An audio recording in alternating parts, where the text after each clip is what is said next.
कैसे हैं आप सभी। उम्मीद करते हैं आप सभी अच्छे होंगे। तो आज हम लोग एक कॉन्सेप्ट को समझने वाले हैं, वो है इज करंट अ टेंसर। एक बच्चे ने मुझसे आज सवाल पूछा कि क्या करंट एक टेंसर है या नहीं है, या फिर स्केलर है। तो ये समझते हैं। इसको जानने से पहले हमें सबसे पहले टेंसर समझना पड़ेगा कि ये टेंसर क्या है। ठीक है, ये टेंसर क्वांटिटी क्या है ये हमें जानना पड़ेगा।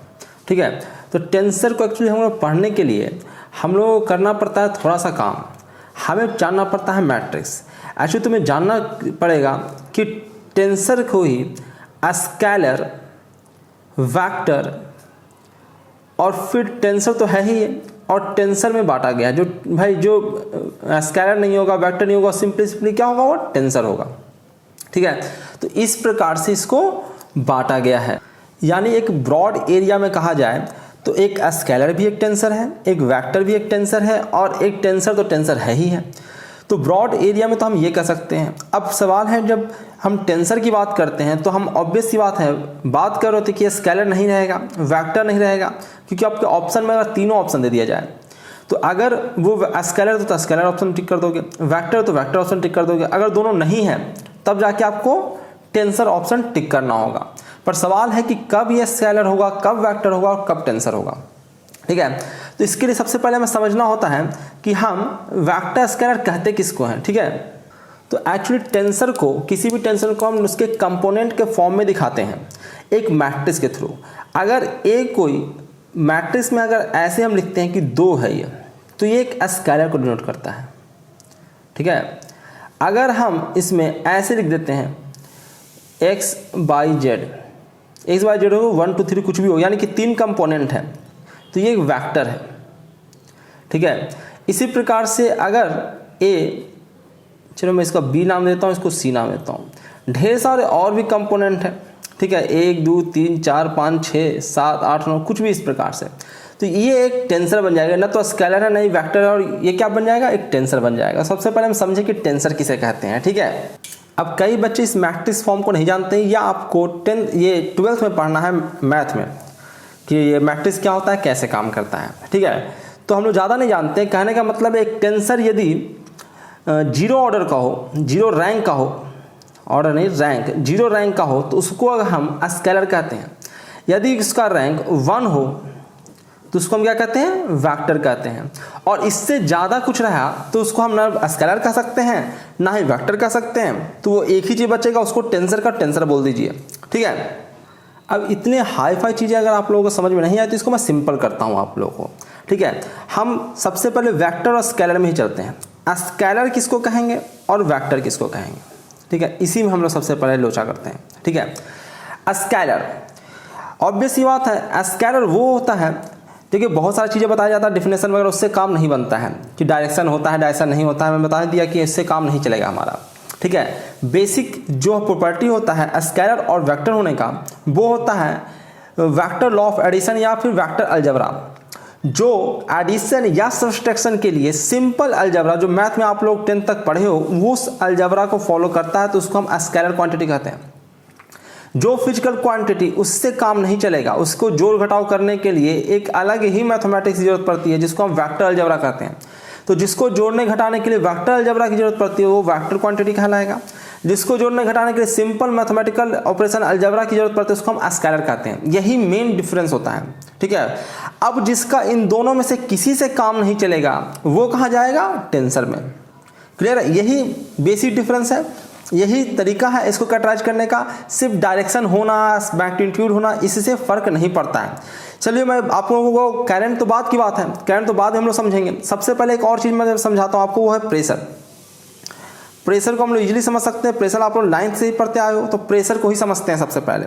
ठीक है, कि प्रेशर स्केलर है, वेक्टर है या फिर टेंसर है। तो कई लोग तो इसी में परेशान हो जाते हैं। कुछ लोग तो इसको वेक्टर कह देते हैं, इसमें डायरेक्शन है इसलिए वेक्टर कह देते हैं। पर अगर आप एनसीईआरटी बुक चेक करिएगा तो आपको पता लगेगा कि इसको स्केलर उसने लिख रखा है। पर थोड़ा समझते हैं कि क्या प्रेशर एक स्केलर है, इसको समझते हैं। ठीक है, तो सिंपली मैंने बता दिया, जिसको सिंपली जोड़ घटा सकते हो वो स्केलर होता है। ठीक है, जैसे कि आपके पास 2 केले हैं, चलो मैं हिंदी में लिख देता हूँ केला, और मैंने 3 केला और दे दिया आप लोगों को। कितने हो गए, 5 हो गए। चाहे किसी भी डायरेक्शन से आपको केला मिल रहा हो, ऐड होके इतना ही आएगा आपके पास। आएगा। यही स्केलर है, सिंपल अलजेब्रा, सिंपली हमने ऐड कर दिया, इसमें हम लोग कुछ भी हम लोगों ने अपना रूल रेगुलेशन नहीं लगाया, ठीक है।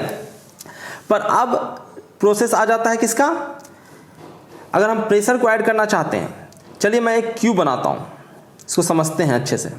एक मैंने क्यूब बनाया, ठीक है, ये लीजिए आपका क्यूब बन के तैयार हो गया है, ठीक है। मान लेते हैं मैं ऊपर वाले सरफेस पे एक प्रेशर लग रहा है, मान लेते हैं 2 न्यूटन का 2 पास्कल का मैंने प्रेशर लगाया है, पास्कल में प्रेशर रहेगा, ठीक है, और इधर 3 पास्कल का मैंने प्रेशर लगाया है, ठीक है। अगर ये स्केलर होता तो इसका आंसर आता कितना, अगर प्रेशर स्केलर होता तो इसको सिंपली ऐड कर देते हैं, और टोटल प्रेशर इस बॉडी पे कितना होता, टोटल प्रेशर कितना होता 5 पास्कल। पर क्या 5 पास्कल है प्रेशर, इसको जरा हम चेक करते हैं, ठीक है। ऑब्वियस सी बात है, यहाँ पे अगर हाथ रखोगे तुम यहाँ पे, तो तुम 2 पास्कल प्रेशर को फील करोगे। यहाँ पे अपना अगर तुमने हाथ रख दिया तो कितना प्रेशर को फील करोगे, 3 पास्कल को का, ठीक है। यानी कि इस सरफेस के नीचे अगर तुमने अपना हाथ रखा, इसके नीचे ये क्यूब है, ठीक है, 3D में है, तो इसके नीचे अगर तुमने अपना हाथ रखा तो तुम 2 न्यूटन प्रेशर को फील करोगे, ठीक है। तो कहाँ ऐड हो रहा है, क्या ये सिंपली ऐड हो रहा है, क्या ऐड तो हो जाना चाहिए था इसको, कहीं भी किसी भी डायरेक्शन में अगर हम लोग लगाते हैं प्रेशर तो सबको क्या हो जाना चाहिए था, ऐड हो जाना चाहिए था। पर ऐसा हो रहा है क्या, नहीं हो रहा है, ठीक है। मैं इसको थोड़ा सा और इलैबोरेट करता हूँ, बताने की कोशिश करता हूँ। मान लेते हैं कि ये क्यूब जो है इसका साइड 1 मीटर का है, ठीक है, इसका साइड 1 मीटर का है। अब मैं इस पर प्रेशर निकालना चाहता हूँ, मैं क्या करता हूँ ना, यहाँ पे कट करता हूँ अब बीच से, ठीक है। क्यूब है ये, ध्यान रखना क्यूब है, तो ऐसे मैंने एक प्लेन कट किया, ठीक है, इसको कर सकते हो। चलिए मैं रेड पेन का इस्तेमाल करके आपको दिखा देता हूँ। ये मैंने कट किया है एक प्लेन, ठीक है, ये प्लेन कट हुआ, मैं इस प्लेन पे प्रेशर निकालना चाहता हूँ, ठीक है। ये प्लेन कैसा है, चलो मैं इसको बना कर दिखा देता हूँ आप लोगों को, ऐसा ऐसा ऐसा, ठीक है। इसको मैं अलग से काट के मैंने निकाल लिया, ठीक है। ये आपका ये यही वाला प्लेन है, ये ऐसे है, ऐसे है और ऐसे है, ठीक है, ये ऐसे है, ठीक है, यही वाला बनाया है मैंने नीचे, ठीक है। इस प्लेन पे मैं प्रेशर निकालना चाहता हूँ, यहाँ पे मैं अपना हाथ रखता हूँ और देखता हूँ कि कितना प्रेशर आता है, ठीक है। तो आप देख सकते हैं कि ऊपर ऊपर भाई प्रेशर को तो हम लोग जोड़ घटा सकते नहीं, प्रेशर के बारे में हमें कुछ पता है नहीं, प्रेशर को तो हम निकालना चाहते हैं, ठीक है। तो मैं क्या कर रहा हूँ, इसको फोर्स के रूप में कन्वर्ट कर ले रहा हूँ, ठीक है। फोर्स कैसे निकलेगा, प्रेशर इनटू एरिया। तो इस सरफेस का एरिया कितना है, ये 1 मीटर है, ये भी 1 मीटर होगा, क्यूब है ये, ठीक है। तो 1 मीटर क्यूब है, 1 मीटर क्यूब को अगर 2 से अब तुमने मल्टीप्लाई कर दिया तो 2 न्यूटन का फोर्स आ जाएगा। उसी प्रकार से इस सरफेस पे कितना न्यूटन का फोर्स आएगा, 3 न्यूटन का। क्योंकि ये इक्विलिब्रियम में है तो इस सरफेस पे जो हमने ये काटा है ये सरफेस, ठीक है, इस सरफेस पे एक फोर्स मैं मान लेता हूँ, अज्यूम कर लेता हूँ F, ठीक है।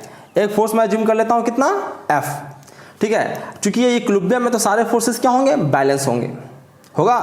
तो आप बैलेंस करें तो इस डायरेक्शन में सारे फोर्सेस बैलेंस, मतलब हर एक डायरेक्शन में सारे फोर्सेस बैलेंस होंगे, तो सारे के कंपोनेंट निकालो, इस डायरेक्शन में जोड़ो, ठीक है। तो परपेंडिकुलर फोर्सेस है, ऐड करना तुम जानते हो वेक्टर एडिशन से, ठीक है, सिंपली ऐड कर दो। सिंपली अगर आप ऐड करेंगे, ठीक है, तो क्या आ जाएगा, 2 और 3 को अगर आप ऐड करोगे तो F निकल के आपका आएगा 4 का स्क्वायर प्लस 3 का स्क्वायर, ठीक है, सॉरी 2 का स्क्वायर प्लस 3 का स्क्वायर, कितना आया 4 प्लस 3 तिया 9, कितना आया √13 फोर्स। यानी कि यहाँ पे फोर्स कितना आया इस सरफेस पे, √13 के बराबर, ठीक है।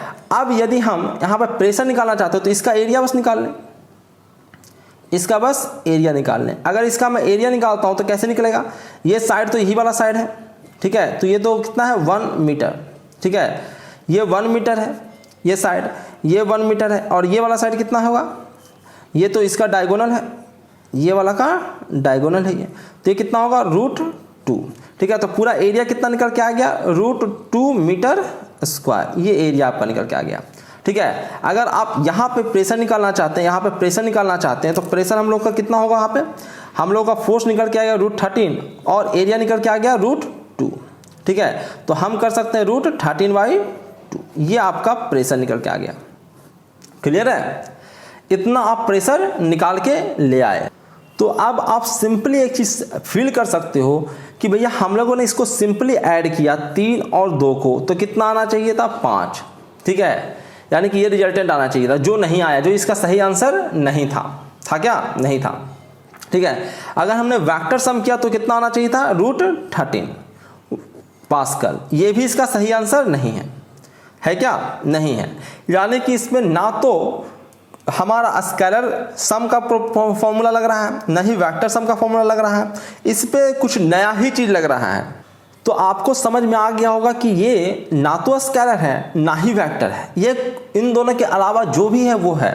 तो ऐसे कहने को तो टेंसर भी, स्केलर भी एक टेंसर है और वेक्टर भी एक टेंसर है, पर ये स्पेशली क्या है? सिर्फ टेंसर, ना ही स्केलर है प्रेशर, ना ही वेक्टर है। ठीक है, अब आप लोगों ने छोटे क्लासों में तो इसको पढ़ लिया, क्योंकि टेंसर उस वक्त आपको समझाया नहीं जा सकता था छोटे क्लासों में, 9th वगैरह में, तो उसको वेक्टर तो प्रेशर हो ही नहीं सकता। खैर ठीक है, वेक्टर तो हो ही नहीं सकता, तो प्रेशर को स्केलर करके पढ़ा दिया गया आप लोगों को। पर अब आप लोगों को समझ में आ गया होगा कि ये वेक्टर भी नहीं है और ना ही स्केलर है। ये स्केलर में हम सिंपली ऐड सब्सट्रैक्ट कर सकते हैं, वो ये काम ये नहीं कर पाएगा। ठीक है, बहुत सारे और भी एग्जाम्पल है, उसको भी मैं दिखाता हूँ आप लोगों को। चलिए, एक चीज़ और से आप परिचित होंगे, जैसे एक मटेरियल है, ठीक है, 3D मटेरियल है, ये भी एक क्यूब ही मान लो, क्यूब नहीं मानो, चलिए क्यूब ही मान सकते हो, पर ठीक है ये मान लेते हैं ऐसा कुछ। 3D बड़ी है, रेक्टेंगल नहीं है ये। ठीक है, तो इसमें क्या कर सकते हैं कि इसका हम रेसिस्टेंस निकालते हैं। रेसिस्टेंस भी आप लोग 10th में पढ़ चुके हो। ठीक है, तो मानते हैं कि मैं यहाँ और यहाँ मैं बैटरी लगाता हूँ, सॉरी बैटरी नहीं, वायर लगाता हूँ, इसके अक्रॉस मैं रेसिस्टेंस निकालना चाहता हूँ। ये पॉइंट ए है और ये पॉइंट बी है, इसके अक्रॉस मैं रेसिस्टेंस निकालना चाहता हूँ। कुछ आया, 2 ओम रेसिस्टेंस आया। ठीक है, मैंने इस दोनों को हटा दिया। अगली बार मैंने यहाँ और इस पॉइंट के बीच मैंने रेसिस्टेंस निकालना चाहा। ठीक है, सी और डी, इसके अक्रॉस 3 ओम आएगा, अलग आएगा, ऑब्वियस ही बात है। ठीक है, अब मैं एक तीसरे डायरेक्शन में निकालना चाहता हूँ, इसके अक्रॉस, ये ई और एफ, इसके अक्रॉस। भाई आपको 2 डायरेक्शन में आपको रेसिस्टेंस पता है, तीसरे डायरेक्शन में आपको रेसिस्टेंस निकालना है, क्या आप निकाल सकते हो? ठीक है, अगर ये स्केलर होता, रेसिस्टेंस एक स्केलर क्वांटिटी होता, जो कि आपको पढ़ाया जाता है, रेसिस्टेंस क्या है? एक स्केलर क्वांटिटी। पर अगर ये स्केलर होता तो सिंपली ऐड हो जाता। कितना आंसर आना चाहिए था? 5 ओम, पर नहीं आएगा। आप लोग पढ़े हो, मैंने जिन बच्चों को पढ़ाया है जो 12th में पढ़े हैं, ठीक है, उनको पता है कि इसको निकालने का तरीका क्या है, और ये 5 ओम नहीं आएगा। ध्यान रहे, ये 3D बॉडी है।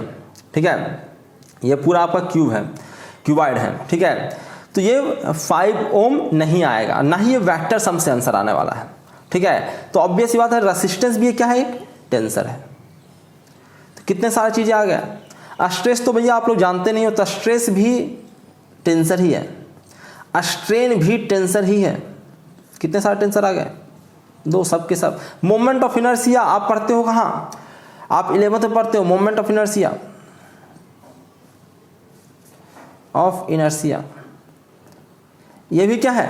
ये भी आपका एक टेंसर ही है, क्योंकि इसमें भी आप सिंपली ऐड सब्सट्रैक्ट नहीं कर सकते हो। जो कह दिया था ना, स्केलर क्वांटिटी है, स्केलर क्वांटिटी है, क्योंकि हर टेंसर को वो स्केलर या वेक्टर में आपको पढ़ा दिया जाता है, पर ये हर कोई टेंसर है। जब भी किसी कंपटीटिव एग्जाम में लोग क्वेश्चन पूछते रहते हैं। ठीक है, ऐसा नहीं है कि नहीं आता है, आता है, तभी ये क्वेश्चन मेरे पास आया है और तभी मैं आप लोगों को इसका डिस्कशन कर रहा हूँ। ये सभी एक टेंसर क्वांटिटीज हैं। अब मेन मुद्दे पे आते हैं। ठीक है, कि हमारा करंट क्या है। ठीक है, करंट क्या है? करंट के बारे में बहुत ज़्यादा लोचा बना हुआ है, अलग अलग इंटरनेट पे अलग अलग लोग दे रखे हैं, कई ये वीडियो बना के बहुत अच्छे अच्छे टीचर भी उल्टा सुल्टा बता रखे हैं। ठीक है, करंट को समझिए, इस जंक्शन पे करंट आ रहा है, चाहे इधर से आए, एक बार मैंने इधर लगा दिया, एक बार इधर लगा दिया, और इधर कहीं बाहर से जा रहा है करंट। इधर से आ रहा है 5 एम्पियर का, चलो 2 ही एम्पियर मान लेते हैं, 2 एम्पियर का आ रहा है, और इधर से आ रहा है 3 एम्पियर का करंट। ठीक है बच्चों, करंट होता क्या है? फ्लो ऑफ इलेक्ट्रॉन्स होता है ना। तो यहाँ से कुछ इलेक्ट्रॉन आ रहा होगा, चार्ज आ रहा होगा। ठीक है, करंट होता क्या है? करंट होता है Q/T, Q/T होता है। क्लियर है? क्या होता है करंट? Q/T। ठीक है, यानी 2 एम्पियर कहने का मतलब क्या है? आपका 2 कूलम चार्ज 1 सेकंड में आ रहा है, 2 कूलम चार्ज इधर से 1 सेकंड में आ रहा है, 3 कूलम चार्ज इधर से 1 सेकंड में आ रहा है। ठीक है, चार्ज होता है इलेक्ट्रॉन आ रहा है, तो यहाँ पे क्या रुक जाएगा? वो जितना आ रहा है सब के सबको इधर आना पड़ेगा कि नहीं आना पड़ेगा। तो इधर जब भी आएगा तो 5 एम्पियर ही करंट चलेगा। 5 एम्पियर करने का मतलब 5 कूलम चार्ज को ही 1 सेकंड में चलना होगा और ये हर कीमत पे आना होगा। ठीक है, कंटिन्यूटी इक्वेशन लगा लो, कहीं से भी लगा लो, 5 एम्पियर ही आना है। ठीक है, कुछ और नहीं आ सकता है, √13 नहीं आ सकता है। वेक्टर एडिशन करोगे तो क्या आ जाएगा, 3 3 9 और 2 दूनी 4, कितना आना चाहिए, √13। ये वेक्टर एडिशन करोगे तो पर ऐसा नहीं आएगा। कितना आएगा, जब भी आएगा तो इतना ही आएगा। क्लियर है, समझ में आ गया। तो करंट सदैव और सदैव सिंपली ऐड करके ही निकल जाता है, चाहे वो किसी भी डायरेक्शन में आ रहा, चाहे वो इधर से आता, ये करंट अगर यहीं से आ रहा होता तब भी इतना ही आंसर आता है इसका। ठीक है, तो डायरेक्शन पे डिपेंड नहीं कर रहा है और इसमें जो इसको निकालने के लिए सिंपली हम अलजेब्रिकल सम कर रहे हैं। ठीक है, और सदैव ऐसा होगा, कभी भी कुछ और नहीं हो सकता है, कुछ और हो सकता है तो दिखाओ मुझे। ठीक है, कहने का मतलब जो करंट को लोग टेंसर करके पढ़ाते हैं, नहीं, ये एक प्योर स्केलर क्वांटिटी है। क्या है, प्योर स्केलर क्वांटिटी। मैं फिर से बता दूं, ये ड्राइव्ड करंट की मैं बातें कर रहा हूं, जो करंट आप पढ़ते हो। इंड्यूस्ड करंट की मैं बातें नहीं कर रहा हूं, जो इंडक्शन वगैरह हम लोग बाद में पढ़ेंगे। ठीक है, ये कैसे करंट इंड्यूस्ड वगैरह होता है, ये मैं डीसी करंट की बात कर रहा हूं जो हम पढ़ते हैं। ठीक है, उसकी बातें करें तो ये प्योर स्केलर क्वांटिटी है। ठीक है, अभी भी यदि आपके मन में कोई डाउट है, क्योंकि बहुत जगहों पे मैंने इंटरनेट पे भी छाना, हर जगह अलग दे रखा उन्होंने। ठीक है, कहीं यूट्यूब पे वीडियो बना रखा, उसमें भी गलती कर रखा उन लोगों ने। ठीक है, तो जब भी अगर आपको वेक्टर पता करना है, वेक्टर स्केलर, ठीक है, स्केलर पता करना है, वेक्टर पता करना है या टेंसर पता करना है, पहली बात तो मैं क्लियर कर दूं कि ये दोनों भी टेंसर है। तो यदि कोई स्केलर को भी टेंसर बोल देता तो गलती नहीं है। ठीक है, वो थेथराई कर सकता है कि भैया तुम कह रहे थे कि टेंसर है, ये तो स्केलर है। ठीक है, तो स्केलर और वेक्टर भी एक टेंसर होता है। ठीक है, वो अलग बात है, पर मैं बता रहा हूं कि करंट एक स्केलर है ही नहीं। सॉरी, करंट एक स्केलर ही है भाई। स्केलर है तो ऑब्वियस बात, टेंसर तो है ही है। वो करंट क्या है, स्केलर है। अगर स्केलर है तो टेंसर तो है ही। ठीक है, तो इस प्रकार से थेथराई करके वो टेंसर इसको प्रूव कर सकते हैं, वो अलग बात है। पर मैं मान रहा हूं कि स्केलर ना होकर, वेक्टर ना होकर वह टेंसर है। ठीक है, ये दोनों नहीं है तो नहीं, करंट जो है वो स्केलर ही है। ठीक है, प्योर स्केलर क्वांटिटी है। जैसे प्रेशर, मैंने प्रेशर को क्लियरली मैंने बताया आपको, दिखाया आपको। जो प्रेशर है, प्रेशर आपका क्या है, प्रेशर ना ही स्केलर है ना ही वेक्टर है। ठीक है, तब इसको तीसरे श्रेणी में रखते हैं कि ये वेक्टर स्केलर है नहीं, तो बाकी बचा जो कैटेगरी बचा उसको हमने कोई नाम ही नहीं दिया, तो उसको टेंसर का टेंसर बोल देते हैं। क्लियर है, तो अब आपको कोई समस्या नहीं होना चाहिए। ठीक है, बहुत सारी चीजें हैं, जैसे एसी करंट। मैं एसी करंट की यहाँ बातें नहीं कर रहा हूँ, बिल्कुल भी नहीं कर रहा हूँ। ठीक है, यहाँ मैं डीसी करंट की बातें कर रहा हूँ, क्योंकि उस डायरेक्शन जब दिखाते हो तो आप डीसी करंट का ही दिखाते हो। ठीक है, एसी करंट तो पहले ही आपका डायरेक्शन बदल रहा होता है, तो उसकी मैं बातें नहीं कर रहा हूँ। ठीक है, उसके बारे में आप लोग बताइए कि वो क्या है। ठीक है, कमेंट सेक्शन में मुझे बताइए कि जो एसी करंट है वो क्या है, वह स्केलर है, वेक्टर है या फिर टेंसर है। ठीक है, बाकी मैं इसमें बता दूं कि अगर आपको, एक तो टेंसर का डेफिनेशन तो है ही हाई फाई, वो तो कभी पढ़ोगे आप लोग हायर क्लासेस वगैरह में। पर अगर आप ये सिंपल सी चीज़ें पढ़ना चाहते हो, अगर वेक्टर, स्केलर और टेंसर में आप कंफ्यूज हो रहे हो, तो सिंपल यही देखो कि क्या हम उसमें अगर सिंपल अलजेब्रा फॉलो कर रहे हैं तो वो स्केलर है। ठीक है, अगर वो सिंपल अलजेब्रा से काम नहीं चल रहा, वेक्टर अलजेब्रा को फॉलो कर रहा है, जोड़ने के लिए, घटाने के लिए, ठीक है, ऐड या सब्सट्रैक्ट करने के लिए, तो वो क्या है, वेक्टर है। और यदि दोनों से काम नहीं चल रहा तो वो बाकी जो बच गया वो टेंसर होगा, उसमें एक्स्ट्रा चीज़ों की जरूरत पड़ती है। ठीक है, जैसे प्लेन के, जैसे हम प्रेशर में हम लोगों ने दिखाया मैंने तुम्हें कि उसमें प्लेन की भी जरूरत पड़ती है। ठीक है, क्रॉस सेक्शन एरिया का जरूरत पड़ता है, तो वो सब क्या होगा, टेंसर होगा। ठीक है, तो चलिए इस वीडियो में इतना रखते हैं। यदि आपको फिर भी कोई डाउट है तो आप कमेंट सेक्शन में मुझे बता सकते हैं, मैं आप लोगों को क्लियर करने की फिर से कोशिश करूंगा। बहुत बहुत धन्यवाद आप लोगों का वीडियो को देखने के लिए। यदि आप लोगों ने चैनल को सब्सक्राइब नहीं किया, सब्सक्राइब कर लीजिए, बेल आइकन को क्लिक कर लीजिए, ताकि ऐसे वीडियो जब भी डाला जाए तो आप तक उसका अपडेट पहुंच जाए। और लोगों के पास इसे पहुंचाइए, क्योंकि बहुत सारे लोगों को ये सब चीज़ें पता नहीं है। तो अपने दोस्तों को बताइए, उसको समझाने की कोशिश कीजिए, क्योंकि वो इधर से उधर किताब बुक वगैरह पढ़ लेते हैं। और चूंकि मैं ये बता रहा हूँ, ये पूरा मैं कंफर्म होने के बाद ही आपको बता रहा हूँ, जो भी अच्छे किताबें हैं, रेसलिंग हेड आप चेक कर लीजिए, यूनिवर्सिटी फिजिक्स चेक कर लीजिए, जितनी बड़े बड़े मोटे मोटे किताबें हैं, ठीक है, जिसको पूरी दुनिया पढ़ रही है, उस सब बुकों को आप चेक कर लीजिए। रेसलिंग हेड सब पूरी दुनिया पढ़ती है। ठीक है, इंडिया की मैं बात नहीं कर रहा हूँ, इंडिया तो एस सी वर्मा तक ही सीमित रह जाता है। ठीक है, रेसलिंग हेड सब आपके एस सी वर्मा सर भी पढ़े हैं। ठीक है, या फिर यूनिवर्सिटी फिजिक्स चेक कर लीजिए आप लोग, हर जगह करंट को स्केलर क्वांटिटी ही बताया गया है। ठीक है। तो इसमें कंफ्यूज होने की कोई ज़रूरत नहीं है, चाहे आप बड़े से बड़े बुक को आप पढ़ लीजिए, हर जगह आपको करंट एक स्केलर क्वांटिटी ही मिलेगा। तो कुछ लोग हो सकते हैं कि भ्रम में अपने कुछ उनको समझ में आ गया होगा तो वो अपना से टेंसर बता दिए होंगे, ठीक है। तो टेंसर करना उनका गलत भी नहीं है, क्योंकि स्केलर भी एक टेंसर है। पर जब भी वो टेंसर बोल रहे होते हैं तो स्केलर ना बोल के वो टेंसर बोल रहे होते हैं, तो इसका मतलब है वो कहीं ना कहीं गलती कर रहे होते हैं, ठीक है। उनको कहीं ना कहीं उस पर कंफ्यूजन होता है। तो चलिए इस वीडियो में इतना रखते हैं। बहुत बहुत धन्यवाद आप लोगों का इस वीडियो को देखने के लिए। अपने दोस्तों के सब बताइए, शेयर कीजिए उसके साथ। Thank you.